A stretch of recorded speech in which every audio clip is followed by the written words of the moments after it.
Bill Nichols is an American film critic and theoretician, best known for his pioneering work as the founder of the contemporary study of documentary film. His 1991 book, Representing Reality, Issues and Concepts in Documentary, applied modern film theory to the study of documentary film for the first time. Bill Nichols theorized the 6 modes of documentary in his book, Introduction to Documentary. The 6 modes of documentary consist of poetic, expository, participatory, observational, reflexive, and performative. The poetic mode of documentary can be consisted of organized by rhythm to convey a point. Poetic is often used by artists such as Andy Warhol, and is often likened to experimental documentaries such as Sans Soleil. One example of a poetic documentary is Lene Riefenstahl's Olympia in 1938.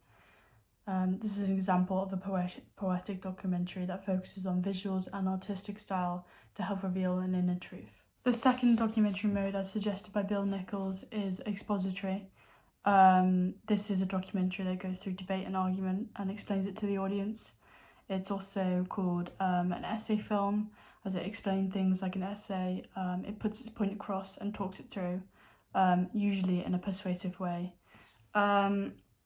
A lot of the time, interviews are used and illustrated visual with a voice of God narration. This voice of God is often an authoritative voice, which gives the documentary a definite viewpoint, which obviously helps it being quite persuasive. An example of this could be Blackfish, where it's expository because there's a significant persuasive point put across that the captivity of orca whales is bad. The third documentary mode is observational. This is when the filmmakers stand back from the subject. They don't explicitly instruct people. It's often common with fly on the wall type of documentaries, and it can be referred to as looking through a window onto the world. Although this is often an illusion as someone has edited it to show you something. The intentions of observational are to capture a subject uninterrupted. However, this can be argued that's slightly impossible. The argument that all media is a construct can come into play, as who's to really say people are acting naturally when they're being filmed.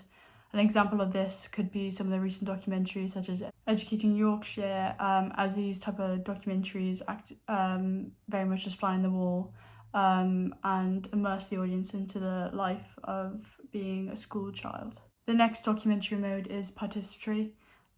This is when the encounter between the filmmaker and subject is recorded, and the filmmaker actively engages with the audience and the situation they are documenting. This is often common in BBC Three documentaries. A lot of them are participatory. If you look at a lot of the documentaries Stacey Dooley has contributed, most of those documentaries are participatory. Often, likewise, with BBC Three, it's very popular amongst young audiences, as young audiences don't like lectures, but they feel like they want someone to relate to. This is often carried out through breaking the fourth wall. Neither the subjects are heavily involved or seen a lot on the camera, or you hear their voice. One example of this could be Michael Moore documentaries, one such as Fahrenheit or Bowling for Columbine.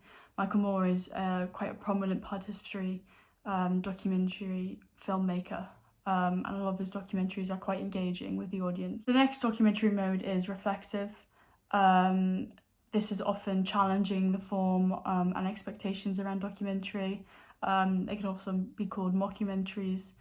It entails the fact that the making the process of the documentary is kind of made fun. It's made fun of. They play with the convention and they poke fun at the tropes, and they use the codes and conventions of documentaries against itself. One example of this could be What We Do in the Shadows by Taika Waititi. Another example could be American Vandal, which is on Netflix, which hosts into 2 series rather than just one episode of documentary, and often is quite engaging with the audience, and it uses comedy as a way of representing a documentary. The last documentary mode is performative. This is the direct opposite of observational. It focuses on the filmmaker's opinion. It sort of acts as a personal diary of the filmmaker, and kind of reflects on personal experience.